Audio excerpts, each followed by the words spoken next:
Bien-aimés, mes chères sœurs, un homme violent là ne les marie pas.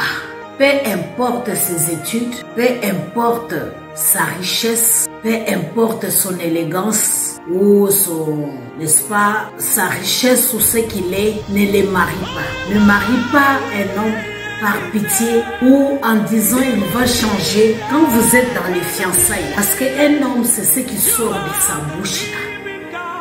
La Bible dit c'est de l'abondance du cœur que l'homme parle. Quand un homme là, il est violent, il faut le laisser. La vie est sacrée. La vie vraiment est sacrée. Ne te laisse pas battre et qu'un homme puisse détruire ta vie au nom, n'est-ce pas, de la parole de Dieu ou du vœu que tu as fait, soi-disant, dans les pires, tout comme dans le malheur ou dans le bonheur que tu as fait, ton vœu de mariage.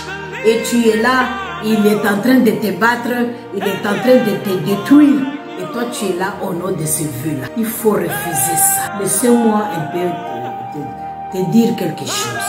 Qu'est-ce que ça veut dire dans le meilleur comme dans le pire? C'est-à-dire, vous tous deux, vous avez le même fondement. Et la fondation, nous bâtissons le mariage, c'est sur les rocs, c'est sur Christ. Si Dieu a pris les mariages pour montrer aux hommes l'image de l'amour que lui a envers l'humanité, c'était pour nous aider parce que lui, il est esprit, il est Dieu. Il n'a pas la nature humaine pour nous faire comprendre les réalités spirituelles. Ce mystère qui est dans le mariage. Alors, il veut que l'amour de l'homme soit l'amour véritable et sincère. Et l'homme ne doit pas vraiment utiliser son autorité, son leadership en tant que chef pour écraser, pour détruire. Non. Je pense que c'est un leadership responsable. Et la Bible nous demande de nous soumettre mutuellement.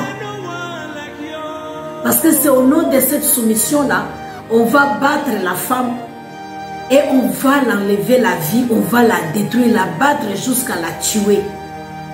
Comme on nous a parlé de notre sœur nigérienne, l'artiste là qu'on a battue par son mari, les tuer. Nous disons non à la violence.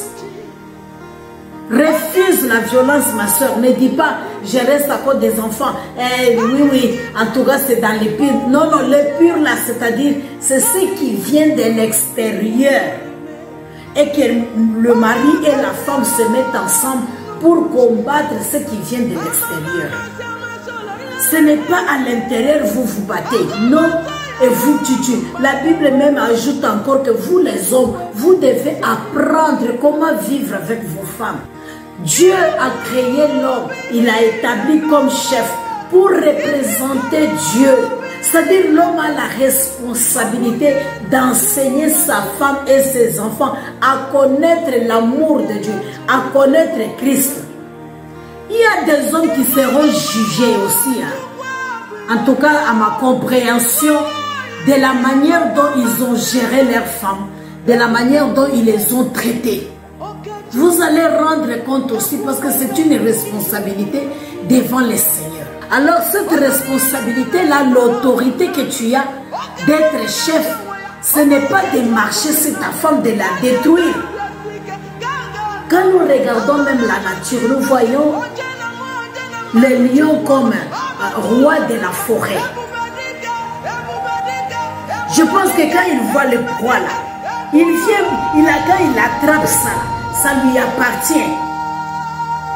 Il cherche à tout prix à protéger cela, à défendre sa proie, à sécuriser ce qu'il a conquéri. Et c'est ça le rôle d'un homme.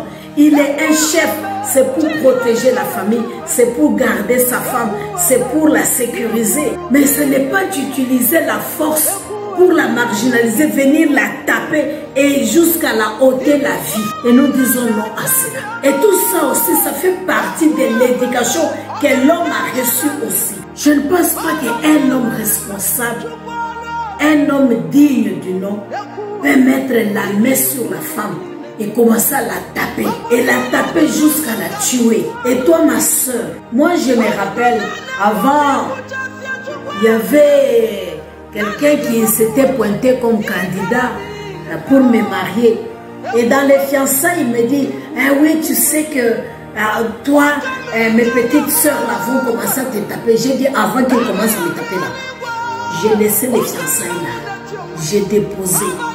Parce que j'ai compris que je ne suis pas appelée à être frappée, à être maltraitée. Et j'ai compris que c'est un homme qui ne sera pas responsable. Et j'ai déposé là-bas. Les mariages, bien aimés, c'est sur la terre. C'est sur la terre tout simplement. Donc c'est quelque chose de charnel, c'est quelque chose de momentané.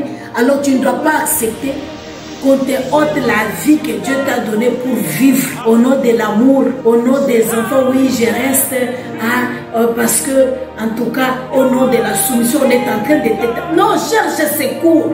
Et nous qui sommes des hommes de Dieu, aidons les hommes à comprendre que la femme n'est pas un objet. Et l'autorité dont l'homme est responsable là, que Dieu lui a donné la force, la puissance. Oui, mais Dieu a donné à la femme la bouche pour parler, Seigneur. Même si la femme a la bouche là pour parler là. Mais toi, un homme, il faut user de sagesse. Il faut avoir la maîtrise de soi. En tant que responsable, pour ne pas battre ton épouse, la personne qui dort dans ta poitrine, la détruire et faire tout parce que tu es énervé, parce qu'elle n'était pas soumise, parce qu'elle a fait quelque chose qui ne t'a pas plu. En tout cas, nous disons non. Ma soeur, le mariage là, c'est pourquoi nous disons il faut réfléchir. C'est mieux d'être célibataire et d'aller entrer au ciel que de se marier et de perdre sa vie ou son âme, ou d'aller même en enfer à cause du mariage. Être célibataire n'est pas un péché. Donc vous devez comprendre, quand l'homme est violent, il ne faut pas les marier. On ne se marie pas par pitié. Oui, parce qu'il est venu me demander la main, j'ai pitié, je l'accepte. Non, s'il est violent, il faut refuser. Il faut les laisser. Dieu va préparer quelqu'un d'autre. La vie est sacrée et personne n'a droit de ôter quelqu'un d'autre la vie. Et ça nous fait très mal. Ça nous dérange. C'est jusqu'aujourd'hui la femme qui doit donner la vie, on est en train de la ôter la vie en la battant, en la détruisant. Et au nom de la soumission, au nom de la religion, je pense que les hommes doivent être aussi enseignés de comprendre que la femme est le partenaire. Et la femme est à côté de toi comme une aide. Et la Bible aussi te dit même que c'est un être faible. Donc il faut apprendre comment vivre avec elle. Et ça fait très très mal. Et ça nous met même en colère. Parce que tu es appelé, c'est son mari qui est appelé de la protéger, de la défendre, de la secourir. Mais si c'est lui qui est là encore en train de battre, de taper, de détruire, en tout cas ça fait très mal. Ça ne vaut pas la peine de se marier avec un homme violent. Ça peut être la violence verbale, violence physique, violence matérielle, mais c'est quelqu'un que Dieu a mis à côté de toi. Même s'il s'agit de l'argent ou de biens matériels, mettons là ce qu'elle a besoin tout simplement pour que la paix puisse régner et que vous puissiez vivre dans l'harmonie. Vraiment, nous sommes très très très tristes et nous disons paix à son âme. Et que cela s'arrête. Nous demandons à nos enfants garçons que nous ne voulons pas ça. Qu'une femme qui est appelée à donner vie, qu'elle perd la vie parce qu'un homme est mécontent, parce qu'un homme est dans la colère. Nous disons non à la violence et toutes ces formes de violence, nous refusons. Que ce soit physique, que ce soit moral, que ce soit matériel, nous refusons la violence. Nous refusons la violence. Et ma soeur, sois vigilante. N'accepte pas de perdre ta vie ou de laisser tes enfants au nom de l'amour. Non, non à la violence. Et c'est triste vraiment. Que Dieu vous bénisse abondamment. Que Dieu vous bénisse abondamment. Soyez prudentes, soyez vigilantes et demandez à Dieu le discernement pour comprendre avec qui vous vous mariez. Avant de vous marier là, si l'homme est violent, ne le marie pas. Ne le marie pas, ne le marie pas. Et que l'église, le serviteur, les servantes que nous sommes, si quelqu'un vient, l'homme est violent, faut pas lui dire seulement l'homme, non, allez retourner, rester. Et il continue à battre la femme. Il continue à la chercher. Parce qu'un jour, quelque chose de pire va arriver. À violenter son épouse, à faire n'importe quoi. Parce que la femme est appelée à se soumettre. On dit se soumettre dans le Seigneur. Ce n'est pas dans n'importe quoi. Dans le Seigneur. Et si c'est dans le Seigneur, tu ne dois pas maltraiter l'autre. Parce que l'autre Dieu te dit, il faut l'aimer comme il a aimé l'Église. Lui-même, il est toujours en train de nous perfectionner, en train de nous laver, de nous aimer tel que nous sommes. Donc c'est cet amour-là que Dieu demande à l'homme d'avoir cette patience-là. Juste de prier, de l'aider. Il faut que l'homme arrive à négocier avec, n'est-ce pas, la conversation, à convaincre la femme avec sa bouche, et non avec ses mains, et non avec sa force physique, et non par dictature ou violence. Que Dieu vous bénisse abondamment.